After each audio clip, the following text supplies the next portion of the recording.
Hello, my name is Julia.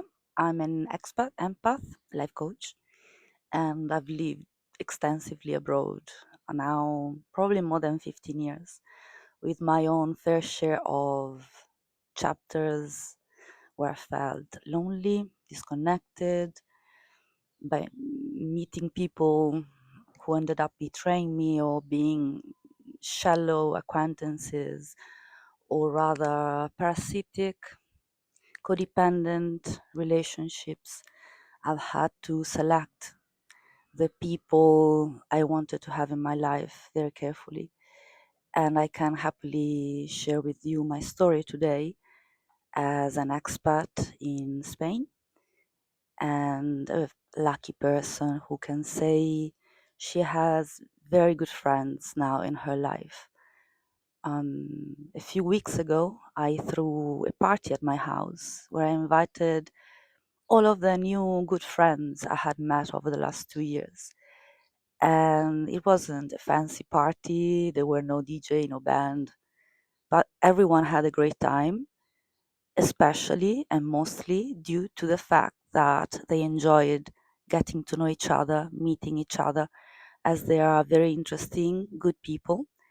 And even a participant of that party who lives in the island and is originally from the island actually ended up staying until the very end just because he enjoyed talking to this very nice group of mixed expats.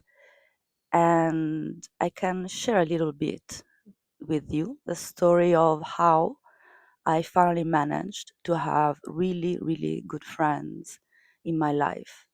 People who are interesting, who are reliable, who are fun and authentic and pleasant to be around. And I moved to the island of Mallorca knowing pretty much no one. And it was summer, it was full season in regards to tourism. Well, many, many, many people everywhere, but none of them knew me or cared about me. And I slowly started throwing myself in social events. For example, I started going to meetup groups where, especially language exchange meetup groups, where I met a bunch of people who I ended up seeing for a while. And then another event, it's called walking dinner, where every course of a meal is held at a different restaurant, sitting with five different people. So there is the chance to have close knit conversations with different people at a time. And another situation where I met good friends who ended up staying in my life and are still in my life was a party I ended up going to. But rather than talking about specific places or techniques to meet people, I'd rather talk about my attitude. I wasn't looking desperately for someone to save me. I wasn't trying to show off. I wasn't trying to impress people. I wasn't envious. I wasn't desperate to share everything about my life. I was open hearted, curious, flexible, understanding, and still with very strong boundaries and standards. And that's how, bit by bit, I allowed people to get to know me, the real me.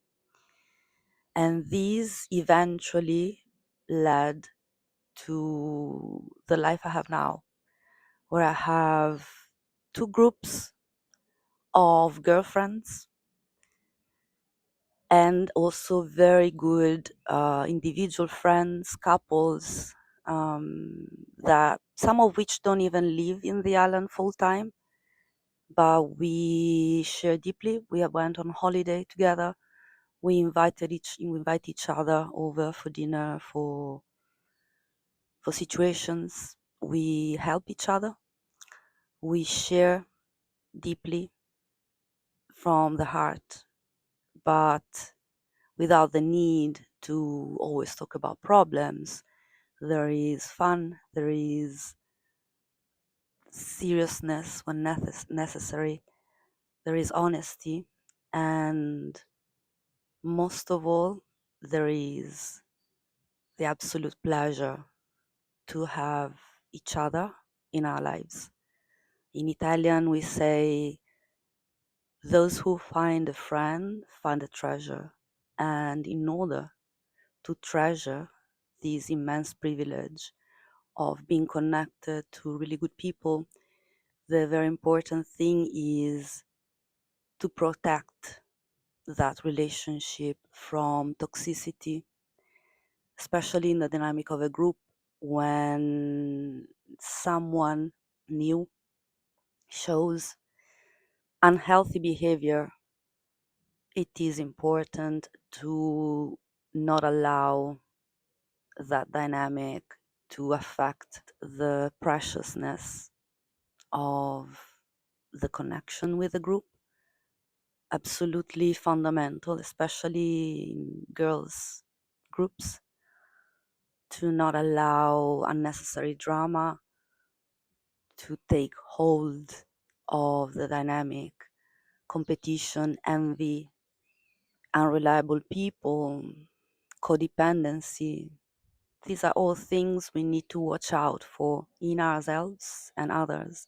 Hence, personal growth, personal development, self healing, with all the possible techniques and resources one can find. I personally have done a lot of different things to heal my past, to grow, to become stronger and healthier and happier, to the point where I now am capable of being a life coach as well for others. And of course, by unhealthy, I don't need someone going through a rough patch or having a difficult moment with their life or being ill. I mean, interactions where deep down there is no mutual respect. I mean, dynamics where envy, competition, inauthenticity, unreliability, shallowness are paramount. I enjoy deep, authentic, sincere, and also fun friendships. And I can confidently tell you today there are plenty of those type of people in the world. We are silent, but we are there. And when we find each other, it is beautiful. Life is great. It's so much better with good friends, especially as an empath and especially as an expat. When living abroad challenges all our comfort zone, and we need and we cherish good friendships even more than when we're living in our own country, because we cannot take customs and habits for granted. Therefore, I wish you fantastic friendships. If you enjoy this content, you might also want to watch this video about how to transmute envy into inspiration. And if you'd like individual sessions with an intuitive approach to coaching, please book a spot through my website. I thank you very much for hearing me out, and I'll see you next Saturday. Ciao!